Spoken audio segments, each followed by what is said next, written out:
Prontinho, já estamos... Com os nossos amigos. Oi? Já estamos com os nossos amigos.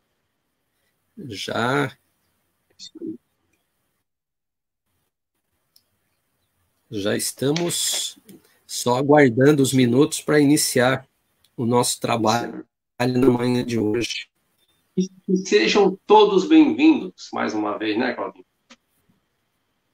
Sim.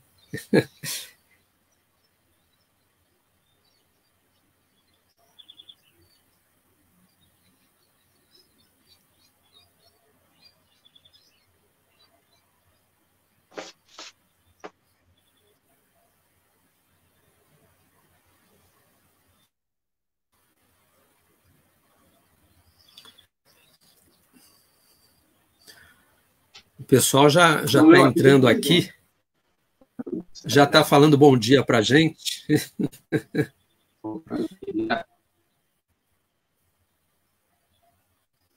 Gente, eu estou com saudades de todos, muita saudade de todos.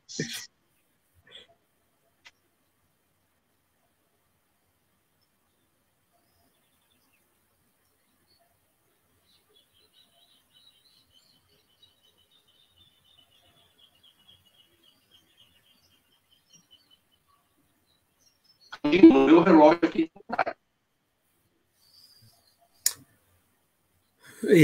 Vamos dar mais um minutinho, Francisco, e aí a gente entra, né, e nós iniciamos a atividade. Maravilha.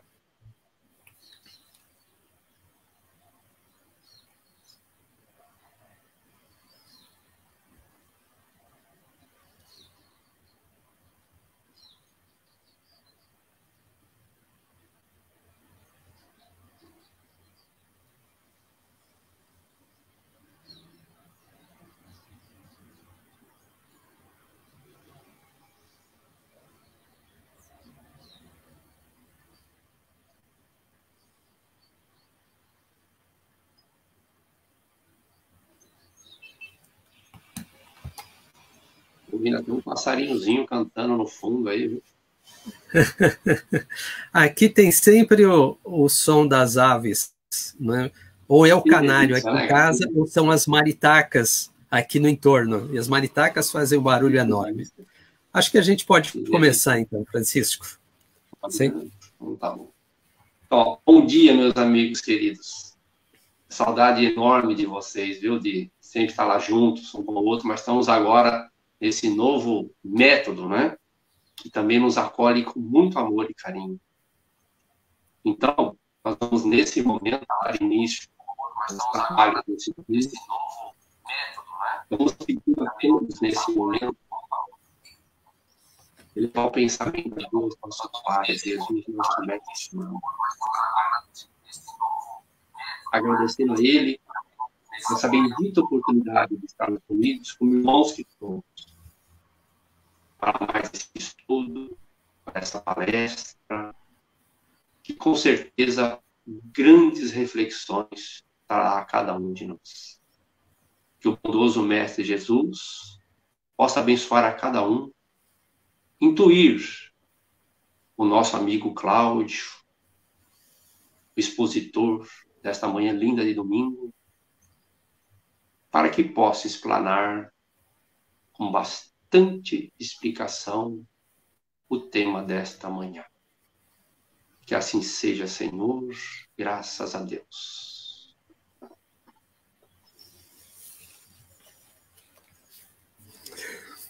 Bom dia, gente. Bom dia aí, queridos amigos e amigas que compartilham conosco as manhãs de domingo, nas lives que a Sociedade Espírita e Filantrópica leva ao ar, né, em vários dias da semana, e que permite, apesar do distanciamento social, nós possamos estar próximos uns dos outros.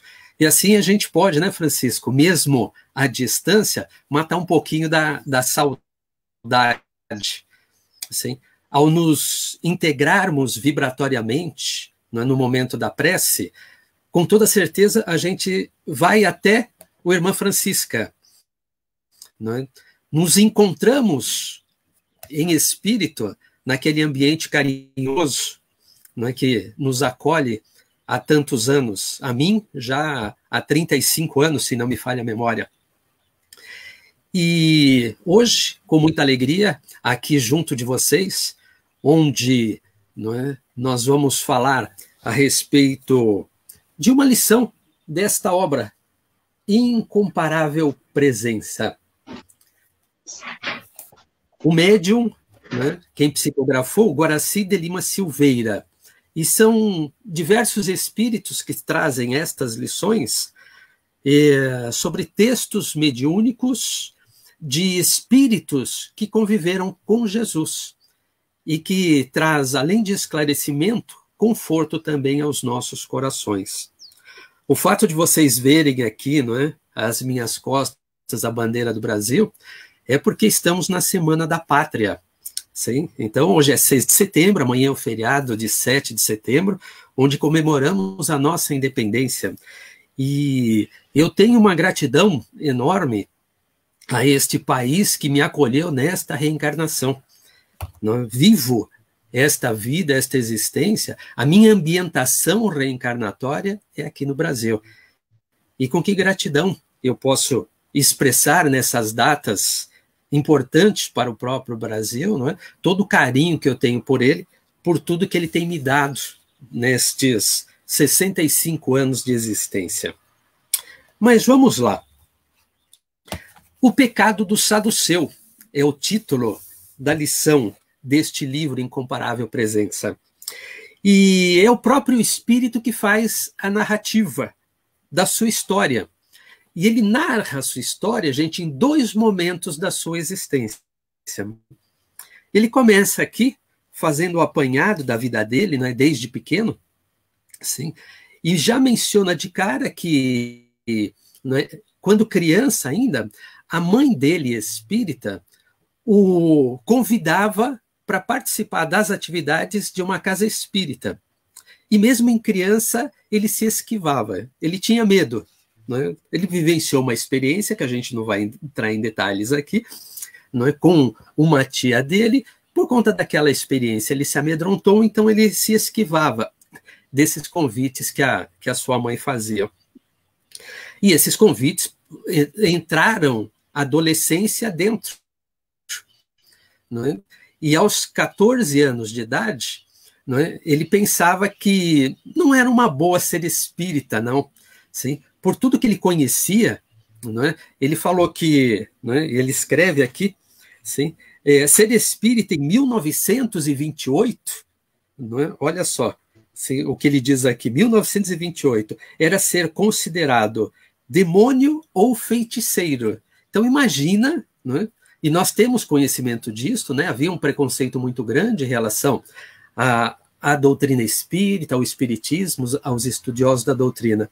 Mas em 1928, quando ele contava com 14 anos, ele estava mais preocupado era com os namoros da adolescência, né? E não queria ser taxado, né? Nem de endemoniado, nem de feiticeiro. E por isso, mais uma vez, ele se esquiva de, né, entrar para a doutrina espírita. Ele conta aqui também, nessa narrativa, que já naquela época ele tinha, não é, uma vontade muito grande de ser presidente da República. Olha que interessante, não é? Um espírito jovem, em plena adolescência, ter esta vontade firme e forte de querer ser presidente da República. Tanto que os anos passaram e ele enveredou pelo caminho da política. Ele mesmo diz aqui que cumpriu alguns mandatos, não é? E faz uma observação, não é? Todos eles muito distantes dos aprofundados estudos do Espiritismo. Não é? Infelizmente, não é? Mas ele tem esta honestidade, esta franqueza de colocar que cumpriu os mandatos dentro da seara política e distantes, né, distante dos ensinamentos da doutrina espírita. É interessante a gente ter um espírito que reconheça as suas próprias dificuldades. Sim? E dentro da vida política, muito provavelmente na esfera federal de governo, ele relata aqui que ele tinha acesso ao gabinete da presidência da República. Aos 35 anos, em 1949, veja que ele coloca datas aqui, não é? Já casado, pai de 3 filhos, ele vai para a capital da República, né? Naquela época, o Rio de Janeiro, e se hospeda na casa de um outro político, assim, porque ele tinha tarefas que ele precisava realizar, então, né, junto ao gabinete da presidência da República. Né? E na casa desse político, né, se designaram lá um quarto para ele ficar hospedado, e ele chegou exausto, e o que ele mais queria era ir descansar. Então, né, deitou no leito, adormeceu em seguida, e aí teve um sonho. A primeira vez em 35 anos que ele tem um sonho desta natureza aqui. E ele sonha que era uma outra pessoa, que se chamava Amok. Era um saduceu, e se nós formos ver lá no prefácio, na introdução do Evangelho, os saduceus eram uma outra seita, assim como os fariseus, que defendiam os ensinamentos de Moisés. Mas tinham diferenças, não é, muito grandes, tanto que efetivamente não se entendiam, fariseus e saduceus, mesmo defendendo os ensinos de Moisés. Não é? E ele coloca aqui, não é, que estavam perseguindo. Não é? Quem que perseguia? Não é? Os próprios companheiros dele, não é, desta seita religiosa. Não é? Os próprios saduceus estavam perseguindo. Não é? E ainda faziam acusações contra ele, que ele estava desencaminhando os jovens saduceus, não é isso? Coisa que Sadoc, o criador da seita, tinha procurado preservar, procurado cuidar dos jovens que seguiam aqueles ensinamentos de Moisés. E dentro destas acusações, chamavam-no de corrupto e de maldito, na expressão nefando, como ele coloca aqui. Neste momento, né, diante dessas acusações, ele recobra a consciência, né, ele volta ao estado de vigília, né, acorda assustado, sem entender o que é que estava acontecendo ali com ele. Né? Que história era aquela? Ele não sabia quem era Amok, ele nunca tinha estudado a respeito dos saduceus. Como é que, de repente, ele se vê? E ele se viu fisicamente num personagem Amok vivendo na época de Jesus. E, para ele, isto era muito estranho. E é engraçado que, na narrativa deste espírito, ele atribui, né, que este pesadelo deveria ser, né, por conta das visitas que ele fazia habitualmente ao gabinete presidencial. Né? E, por conta disso, né, começa a pensar até que se não era o caso dele estar procurando tentar outras atividades no mandato público dele. Né? Talvez essa proximidade com a presidência da República, né, é que estava causando essa turbulência que ele estava vivendo. Mas passou, não é, aquela tribulação momentânea, não é, volta a dormir novamente, e o engraçado é que este sono continua. Olha só, não é? Ele acordou, pensou um pouquinho, refletiu, viu que talvez a causa fosse a vida política dele, volta a dormir e o sono tem continuidade. Só que agora não era mais, não é, aqueles acusadores que vinham, não é, pontuar para ele, não é, que ele tinha agido de forma inconveniente dentro da seita, na qual ele era um representante. Ele cuidava das escrituras, o que era extremamente importante. Escriba e juiz dentro da seita dos saduceus. Mas aqui, nesta segunda parte do sonho, o que acontece? Né? Ele está com um outro personagem, né? E este outro personagem vem conversar com ele e falar que talvez, né, Jesus, que passaria por Jericó, pudesse ajudá-lo na solução dessas dificuldades que ele estava vivenciando. Então, veja, efetivamente, deveria ser um grande amigo dele, para sugerir, naquela época, que ele conversasse com Jesus, né? Já que Jesus estaria em Jericó, que é onde ele habitava naquela época. E ele fica meio balançado, né? Conversar com Jesus, mas Jesus ele conhecia como uma figura, né, muito querida da população, mas muito justa também nas suas colocações. A Jesus, ele tinha conhecimento que ninguém enganava, que não dava para enrolar, né? Que não dava para falar uma coisa, porque Jesus, né, tinha capacidade de ler a alma das pessoas e de saber o que as pessoas eram realmente. E ele estava assim meio ressabiado, não é? Ressabiado desta forma, assim, o sonho terminou. O sonho terminou e ele continuou a vida dele. Fez aquilo que ele precisava lá no Rio de Janeiro, não é isto? E chegou, não é, o final daquele ano. Chegou o Natal daquele ano. No Natal daquele ano se reuniu com a família, não é? Esposa, filhos, não é? Com os pais. E na véspera de Natal a família foi, não é, para a igreja. Em casa ficou só a mãe, cuidando dos afazeres, mesmo porque ela era espírita também, não é? E talvez ela não combinasse muito bem de estar, não é, no culto da igreja. No retorno, não é, quando a família retorna da igreja, acontece um fato interessante. Ele chega em casa e desmaia. Sofreu desmaio, foi aquele muco-vuco lá no meio da família, não é isso? O pessoal correu, mas durante a duração deste desmaio, ele faz uma viagem. E esta viagem, não é, ele vai lá para Jericó. E lá em Jericó, ele fala, então, ele encontra novamente com aquele amigo que tinha sugerido a ele que fosse conversar com Jesus. O nome deste amigo é Cerato, não é? Na narrativa aqui do livro. Não é? E Cerato fala para ele, poxa vida, olha, Amok, não é? Nós já ficamos sabendo que Jesus ele vai estar na casa de Zaqueu. Zaqueu era o chefe dos publicanos, o chefe dos cobradores de impostos daquela época. E você conhece, é do seu círculo de relação o Zaqueu. Por que você não pede para ele para estar lá, para você poder, não é, trocar umas palavrinhas com Jesus?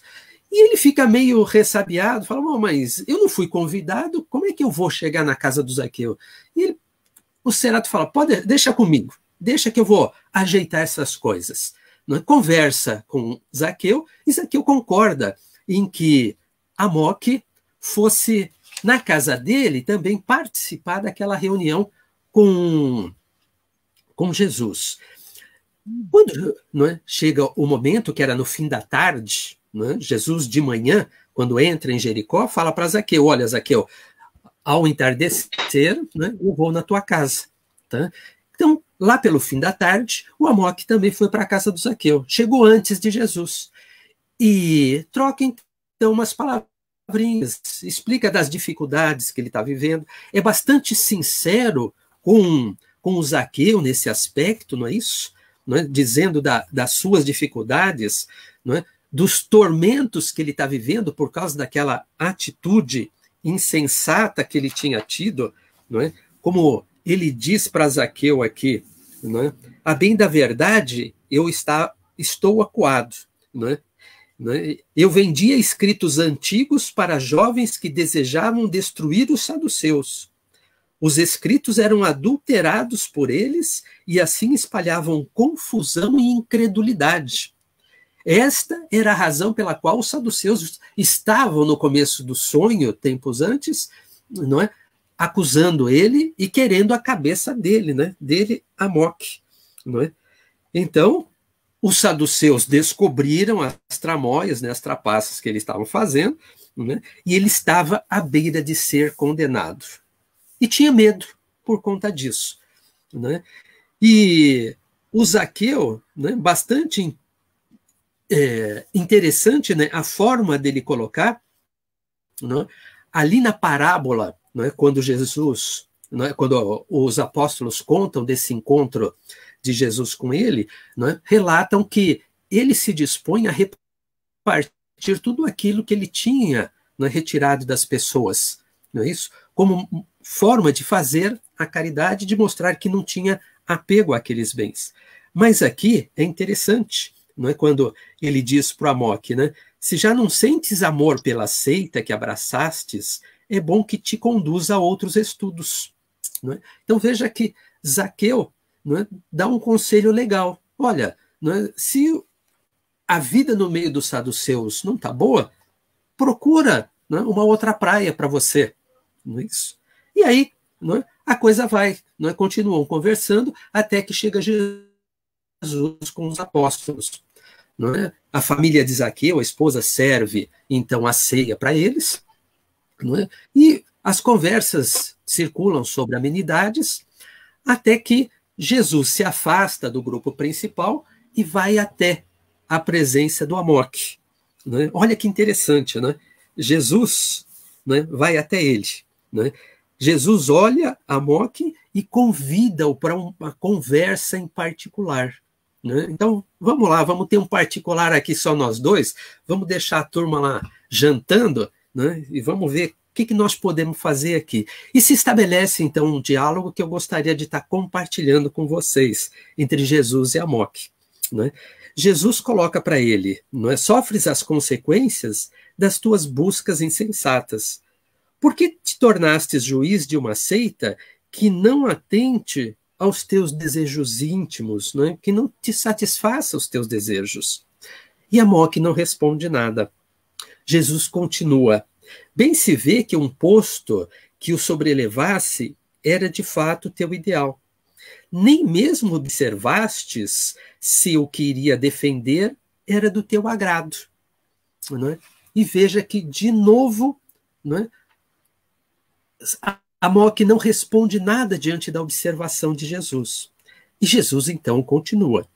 Um posto que ocupamos, Amok, requer de nós sérios deveres para com ele.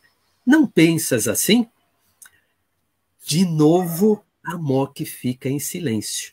Né? Só Jesus é que vai falando. Jesus não para por aí, continua. Presinto que tuas agruras podem levar-te a processos perigosos da alienação mental. Se desejas de fato redimir-se, vá aos teus pares e entrega a eles o teu posto de vigilante, e depois abraça outro ofício que te dê liberdade de seguires as leis que desejares. Amok, não se serve a dois senhores ao mesmo tempo. Um deles sairá prejudicado, e o prejuízo maior será para o servidor infiel. Vejam que aqui Jesus já diz para Amok que não dá para servir a Deus e a Mamon, não é? É muito difícil, porque eu vou agradar um deles. Não é? E o servidor infiel é o maior prejudicado nesta própria história. Então, veja que Jesus está propondo para Amok vivenciar um sentimento que se chama lealdade. Lealdade aos princípios e aos valores que se tem, lealdade à fé que se abraça, não é isso? E o fato de ser verdadeiro diante das escolhas que o espírito precisa fazer, não é, na própria existência. Não é? Aí Amok acho que se sentiu um pouquinho melhor, e ele responde a Jesus, eles me sentenciarão. Puxa vida, não é? Que o façam, responde Jesus para ele. Cumpra a tua sentença, não fujas dela e nem tentes recursos mentirosos que te isentem. Aqueles que mentem perante a justiça dos homens enclausuram perante a justiça de Deus. Então, vejam, toda vez que eu minto diante da justiça dos homens, eu passo a ser prisioneiro diante da justiça divina. Olha que ensinamento lindo que nos fornece este Espírito nesta lição. E muitas vezes, quando eu minto, eu imagino que ninguém está sabendo disto. Mas a Deus nada escapa. Tudo, não é? É do conhecimento do Pai, gente. Então, eu passo a ser um prisioneiro na minha própria consciência, neste relacionamento eu e o Pai. Porque ele está sabendo que eu menti, não é? Então, eu serei prisioneiro das minhas próprias aflições, construídas a partir do momento em que eu não fui verdadeiro. Não é? Como é importante a verdade para que se estabeleça a justiça divina, não no exterior, não lá fora, mas que se estabeleça em mim a justiça de Deus. E Amok então pergunta, e se a sentença for a morte? Ao que Jesus responde, mas então não sabes que a morte pode libertar os enclausurados?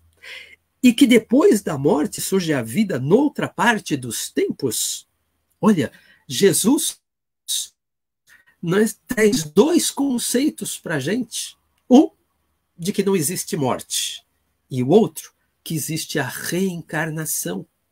Não é? Dois ensinamentos que são pilares, não é? Dentro da doutrina espírita. Não é? A morte é só do corpo físico. O espírito, a partir do momento da sua criação, ele é imortal. Vivemos várias vestimentas carnais para a construção de todo o nosso processo de aprendizagem até que a gente alcança a condição de espíritos luminosos. Né? Então, por que ter medo da morte? Se a morte não existe, se o espírito é imortal? E a reencarnação que é o que nos mostra a possibilidade da construção da justiça divina. Eu não consigo enxergar justiça de Deus se não houver reencarnação. Se tudo começasse e terminasse nesta reencarnação, com tantas incoerências que eu vendo acontecendo na vida, eu ia achar que Deus não é justo, que Deus é injusto. Agora, quando Deus mostra para mim que a reencarnação faz parte do processo de construções do espírito e que através delas eu posso, então, me recuperar, eu posso consertar tudo aquilo que eu fiz de errado no passado mais próximo, no passado remoto, puxa vida, folgo com isso. Isto traz paz ao meu coração, né? Traz serenidade à minha consciência. Então, né, Amok coloca que tinha medo da morte. Jesus fala para ele, olha, fique tranquilo, porque não precisa temer a morte. Amok pergunta, achas que deverei deixar o meu corpo para redimir-me perante os meus erros? E Jesus lhe diz, a confissão da culpa gera perdões por ser um ato de altivez do errante, mesmo que ainda em estados de cumplicidade com o mal. O mal é destronado do homem quando ele percebe que ao seu lado pouco se consegue e em nada se avança. Antes, nós nos iludimos ao mentir. Nós não iludimos os outros somente. Nós iludimos primeiro e muito mais a nós mesmos. Daí, eu perceber o quanto é importante eu ser verdadeiro nos meus relacionamentos. Amok então pergunta a Jesus, achas-me réu?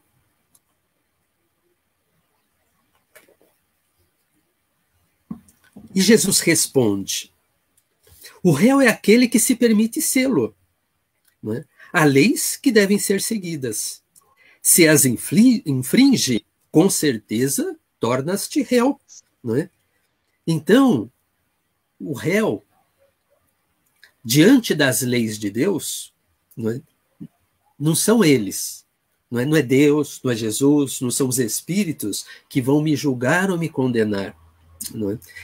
Eu estarei lá, na erraticidade, quando desencarnar, diante da minha própria consciência.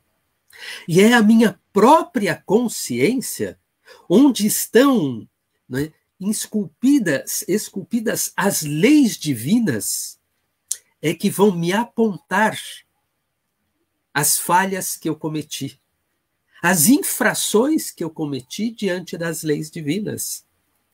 Às vezes em que eu prejudiquei aos outros, às vezes em que eu prejudiquei a mim mesmo. Então, né, réu é aquele que se permite ser. Não preciso que ninguém me acuse. A justiça dos homens até pode fazer desta forma. Mas, diante da justiça de Deus, é a minha consciência.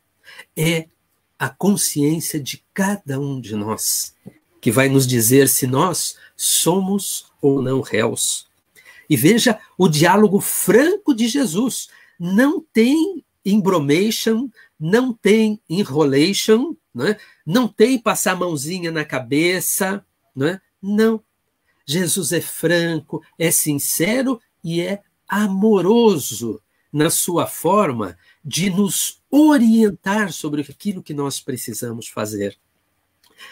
Como nós precisamos, né, quanto nós precisamos de olhar este exemplo de Jesus se relacionar com as pessoas para que eu possa aprender a me relacionar com as pessoas. Não é? Firme, seguro, sereno, sincero, amoroso.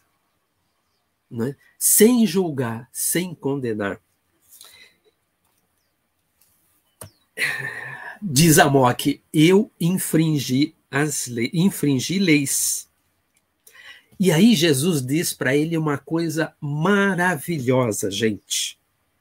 Não se deve permanecer réu por muito tempo. Veja, não se deve permanecer réu por muito tempo. Isto enfraquece o espírito. Cuida de te legalizares perante a lei e siga em paz o teu caminho. Então Jesus diz para Amok que ele não pode se situar, parar na culpa e no remorso por um tempo prolongado. A culpa e o remorso, elas devem ser somente um insight. Não é? Olha, descobri que eu errei, fiz essa besteira. Vai doer aqui dentro? Vai, não resta a menor dúvida. Com a consciência que eu já tenho do que são as leis, do que é certo, o que é errado, o que é o bem e o que é o mal, a hora que eu descubro que eu enveredei pelo caminho errado, logicamente, a consciência vai me cobrar disto. Mas eu não posso permanecer réu por muito tempo. Por isso, lá no céu e no inferno, o Kardec traz para nós uma lição extremamente importante. Não é? Quando vem um insight, quando cai a ficha que eu vi, puxa, fiz besteira, pisei nos tomates, sei lá eu qual é outra expressão que a gente queira utilizar, eu preciso imediatamente começar um outro processo na minha própria consciência.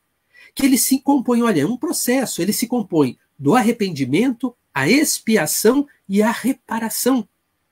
Está lá em O Céu e o Inferno. Eu não lembro mais em que capítulo que é isso, gente. Então, não é? O arrependimento vai doer.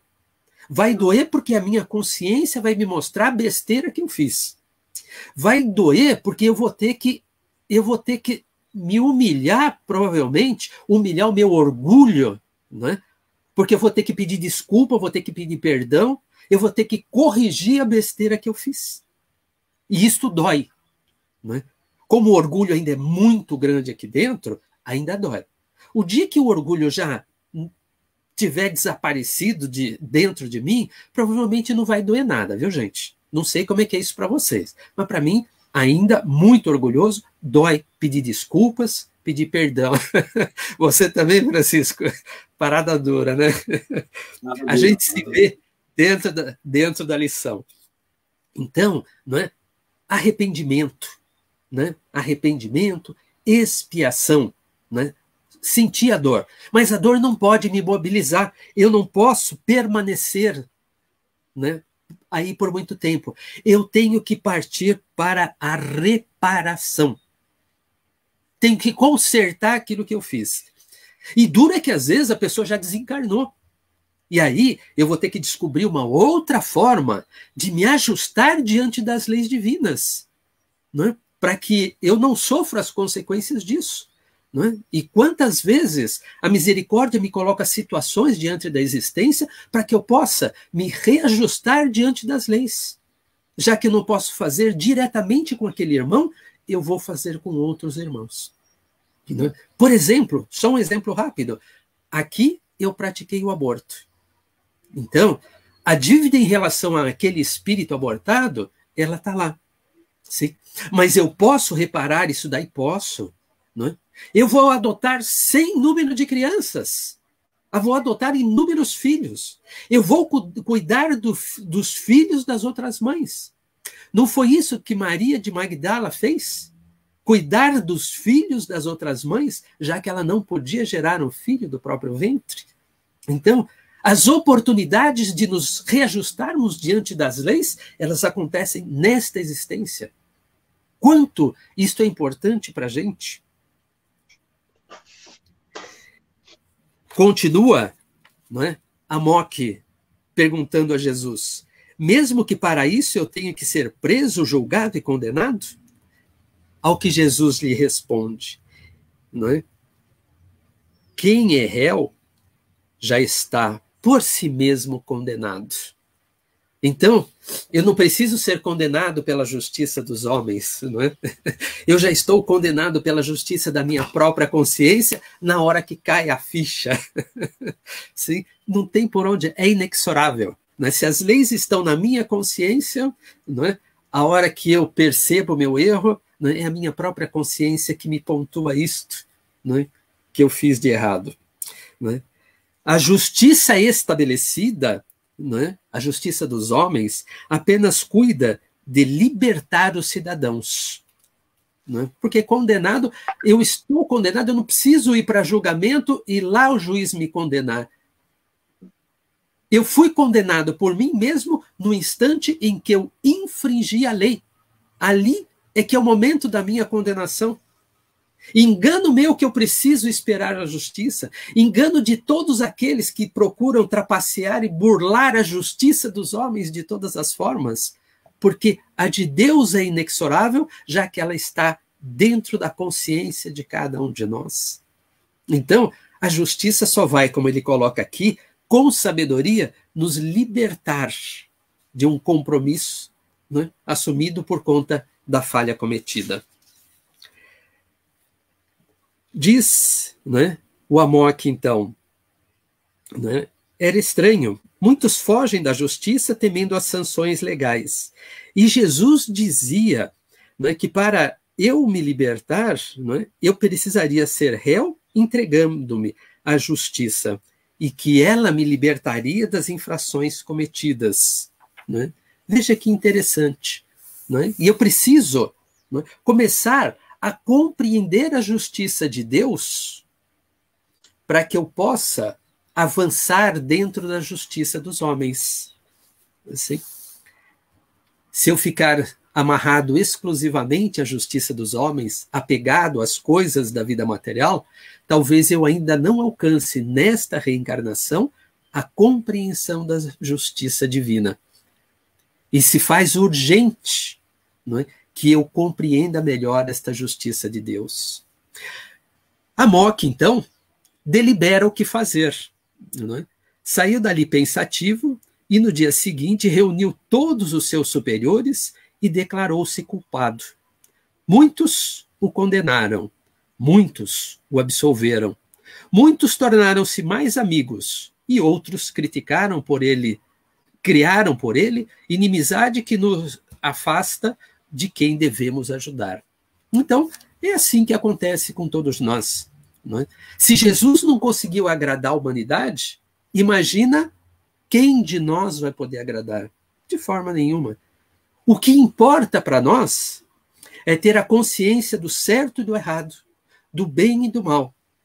E que o uso do livre-arbítrio possa levar a cada um de nós a fazer escolhas que estejam alinhadas com as leis divinas, para que nós possamos ter a nossa consciência tranquila. Depois disso,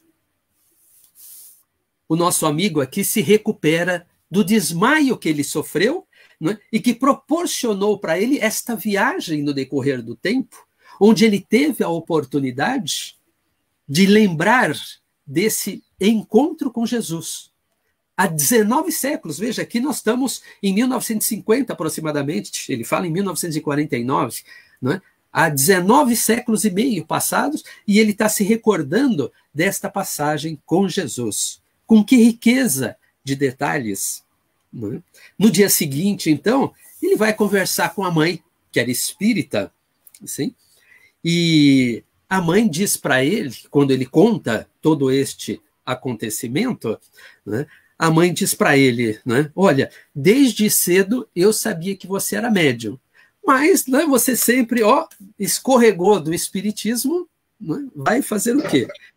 Só que agora chegou um momento da sua vida em que né, as coisas podem né, ficar diferentes. Sim? Ela disse né, para o filho, a Moca esteve frente a frente com Jesus. Não é? Olha, a Moca esteve frente a frente com Jesus. Muitos estiveram frente a frente com ele e hoje ainda desconsideram as suas advertências e os seus conselhos. E quantos de nós não somos assim, que desconsideramos, conhecemos o Evangelho e não o vivenciamos nas nossas atitudes? É isso que diz Eurípides, não é? Quando conversa com Maria de Nazaré sobre o encontro que ele tinha tido com Jesus. Não é? Jesus chorava pelos muitos que lhe conheciam os ensinamentos, mas não os vivenciavam nas atitudes. Não é? E a mãe né, deste jovem político né, faz referência a isso. Não é? E ele coloca de novo, não é, que desde criança ele tinha aquela vontade enorme de ser presidente da República, não é? Como ele coloca aqui, né? Sentia uma incontida vontade de ser. E a mãe lhe pergunta então, será que a presidência da República não lhe era um sonho tutelado pela vaidade? Veja, né? Será que o sonho de ser presidente da República não era tutelado pela vaidade? Não é?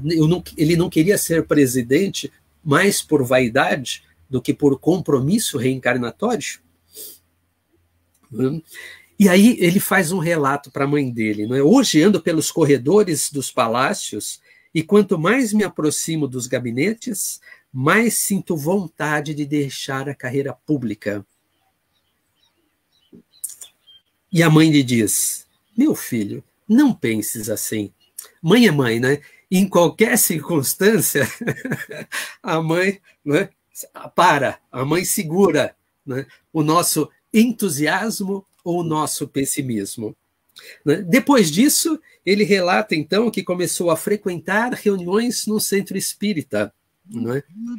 E, de vez em quando, né, interessante isto, ele se via né, por aqueles caminhos santos onde Jesus tinha colocado os pés. E numa dessas visitas, não é, ele se viu numa parte suave de Jericó, não é, estava pensativo ali naquela região, não é, então ele se transpunha em pensamento até Jericó, e sentado pensativo, de repente Jesus surge para ele novamente. E lhe pergunta, Amok, desejas de novo um posto público? Não sei. Não me conheço, Senhor, disse ele a Jesus. Boa resposta, Amok. Vejo que engrandece teu espírito. Então veja que as reflexões, passado esse tempo, passado essa experiência, né, levou este espírito deste jovem político a reconhecer que ele ainda não se conhecia. E uma das propostas de Jesus para nós, dentro do Evangelho, é justamente conhece-te a ti mesmo. E isto é tão importante dentro da doutrina espírita, o conhecimento de nós mesmos, das nossas virtudes, das nossas construções do bem, não é? Mas também saber dos nossos medos, das nossas limitações, dos nossos vícios morais. É extremamente importante eu me conhecer para eu saber o que eu preciso mudar. Senão eu só vou viver a vida no meu piloto automático. Não é? Por isso, não é? Jesus falou para a gente, não é? Do nosso conhecimento. Lá no Livro dos Espíritos, Kardec, na questão 919, 919A, traz a fala de Santo Agostinho que nos orienta, que nos mostra o caminho para nós conhecermos a nós mesmos.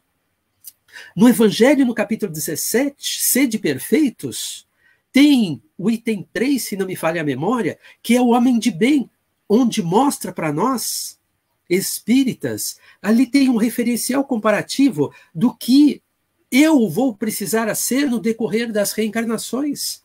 Ali eu já posso ver que construções no bem que eu tenho hoje e quais outras construções eu preciso fazer para ser este homem de bem. No item 4 do mesmo capítulo 17, ele fala o que é o verdadeiro espírita, que é aquele ser que se reconhece pela sua transformação moral e pelos esforços que faz por vencer as suas más inclinações. Veja que a doutrina espírita não diz que nós temos que ser perfeitos. Não. Sim, que nós precisamos nos esforçar para vencer as nossas más inclinações, os nossos vícios morais, os nossos medos, os nossos defeitos. É isso, é esforço contínuo, é esforço permanente, é esforço sempre. É isso que nós precisamos. Não é? Gostaram da resposta de Jesus para o Amok? E aí, não é? Continua o nosso jovem político. Sim? Todas as vezes que queria aconselhar-me, eu ia em pensamento até o deserto de Jericó. Olha o que ele diz para a gente. Jesus não se foi, permanece conosco. Basta que o busquemos no silêncio da alma e no campo das nossas reflexões. Se eu quero encontrar Jesus, eu vou encontrá-lo no silêncio da minha alma e no campo das minhas reflexões. E se eu não coloco em silêncio a minha alma, se eu vivo o turbilhão de pensamentos, de sensações, de emoções desequilibradas, eu não vou encontrar Jesus. E se eu não parar neste silêncio para refletir o que eu tenho sido, o que eu tenho feito da minha própria existência, eu também não vou encontrar a Jesus. Um dia, diz ele, fui convidado a exercer um posto de elevada grandeza dentro do governo brasileiro. Olhei minha mãe e ela me sorriu. Lembrei Jesus e ele repetiu na acústica da minha alma. Não é o posto que macula o homem, é a vaidade e a ganância que o destempera, tornando-o estranho a si mesmo. Então, vejam, não é o posto, não é a política que macula o ser, que macula o espírito. É a vaidade e a ganância que destempera, tornando o homem estranho a si mesmo. Então, quantas vezes nós criticamos a classe política, ou quantas vezes nós dizemos para nós que não faríamos isto? E aqui, né, nós vemos esta fala de Jesus para este homem público, né, para que ele pudesse refletir melhor diante das escolhas que ele precisava fazer na sua própria existência. Porque o ser homem público é um compromisso que o Espírito traz no seu planejamento reencarnatório. E precisamos ter uma firmeza muito grande para não nos desviarmos do caminho reto. Ele diz, para finalizar a nossa narrativa aqui, ou a narrativa dele, não é? Que é bom sermos convocados a servir a pátria que nos acolhe. Oportunidade sublime de burilar as nossas lidas através das boas intenções. Ser homem público ou guardador de riquezas públicas requer sensibilidade, fidelidade e respeito ao cargo ou ao bem que se tem sob guarda. Fui infeliz num tempo, e aquela ação me buscou noutro. Encontrei desde cedo o apoio da doutrina espírita. Na época, achei que não deveria. Dei crédito a convenções sociais para somente depois dar conta de que é necessário ao homem público andar ajustado às leis divinas, ansiadas e vividas por Jesus, e que o Espiritismo nos torna claro o entendimento. É necessário ao homem público andar ajustado às leis divinas. Assina esta narrativa o que sonhou ser presidente do Brasil. Algumas das lições desse livro traz o nome, e outras traz somente, não é, este tipo de assinatura. Aquele que sonhou ser presidente do Brasil. Nós estamos na Semana da Pátria, não é isso? Nós temos decisões importantes na condução dos destinos da nossa nação, assim como todos os governantes têm a responsabilidade sobre as suas nações. Que possamos olhar nesta singela narrativa que a espiritualidade traz para nós, o quão isto é importante na vida do espírito, encarnado em qualquer ponto do planeta, onde ele esteja, ou quem sabe do universo, sim? E que nós somos seres do universo, que muitos de nós já nos encontramos com Jesus, que possamos, então, fazer este trabalho de adentrar, não é, ao silêncio do nosso coração e buscar, através das nossas reflexões, esta convivência mais estreita com o Mestre querido, a fim de aurirmos, então, tudo aquilo que nós precisamos de energia para fazer escolhas com sabedoria, alinhadas sempre com as leis de Deus. É isso aí, minha gente. Fica aqui mais uma oportunidade de reflexão para nós, sim? Que possamos aproveitá-la com carinho. Muito obrigado, gente. Francisco, é contigo. Como todos sabem, após a exposição, a palestra, nós vamos para o passe coletivo. O Claudinho, agora no final, falou algo muito interessante, que todos nós, talvez, encontramos com Jesus.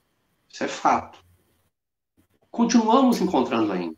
Então, agora, na hora do passe coletivo, eu não sei se vocês prepararam alguém fluidificada, quem não separou, na próxima separa. Tenha fé, eleve o pensamento a Deus, porque os seus emissários, os nossos guias, os nossos protetores, também se adaptaram a toda essa mudança. E eles estão nos nossos lares para nos abençoar e nos proteger. Então vamos, nesse momento, essa vibração de amor e de carinho, levar o nosso pensamento a Deus, nosso Pai, a Jesus, nosso Mestre amado, para receber as vibrações fluídicas do passe coletivo. Pensamento em Jesus por alguns segundos.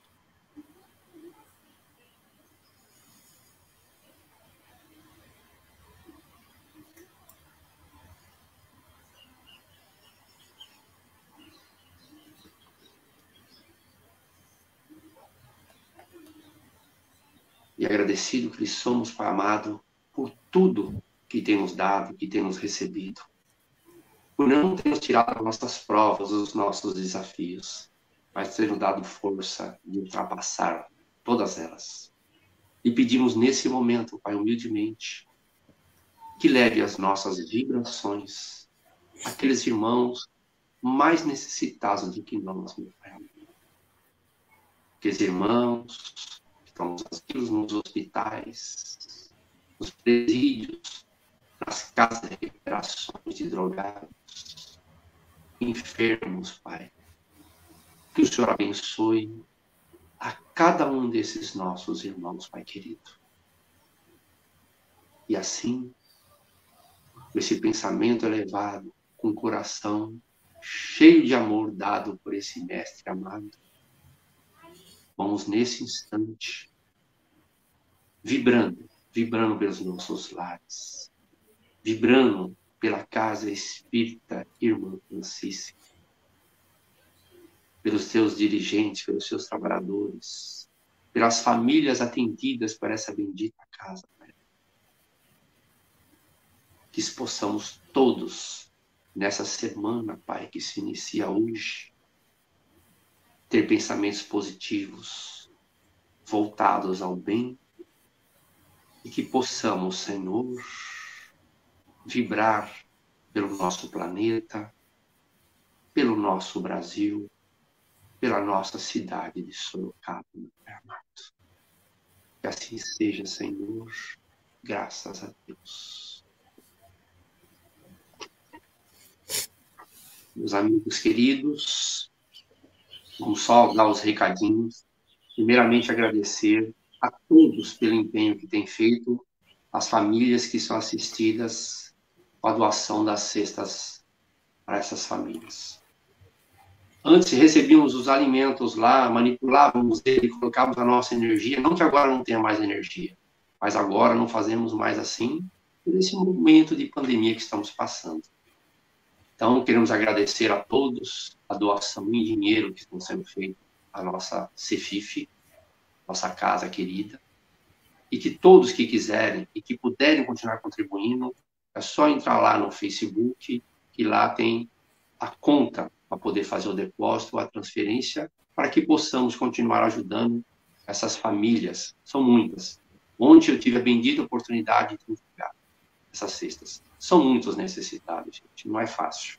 Nós estamos passando por dor, mas esses nossos irmãos estão muito mais do que nós. Tá?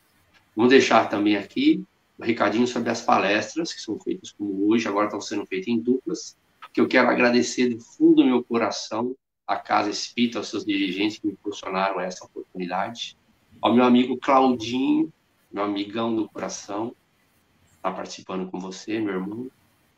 E as nossas lives são feitas pelo Facebook, pelo YouTube, são de segunda-feira às 20 horas, quinta-feira às 14 horas, para quem não puder ir à noite, tem de tarde.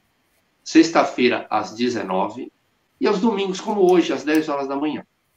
Além disso, a casa também está ofertando as reflexões através do Evangelho de Jesus, nas terças, quartas, quintas e sábados, sempre às 19 horas. Então fica aqui o nosso abraço, o nosso carinho. Eu, quando estava lá no andar de cima, a Claudia sempre falava, gente, vamos descer a escada com cuidado. Não dá para falar. Mas, gente, cuidado. Jesus abençoe a cada um e que possamos ter uma excelente semana. Um beijo no coração de todos, viu? Obrigado, gente. Bom domingo a todos vocês, então, na paz de Jesus.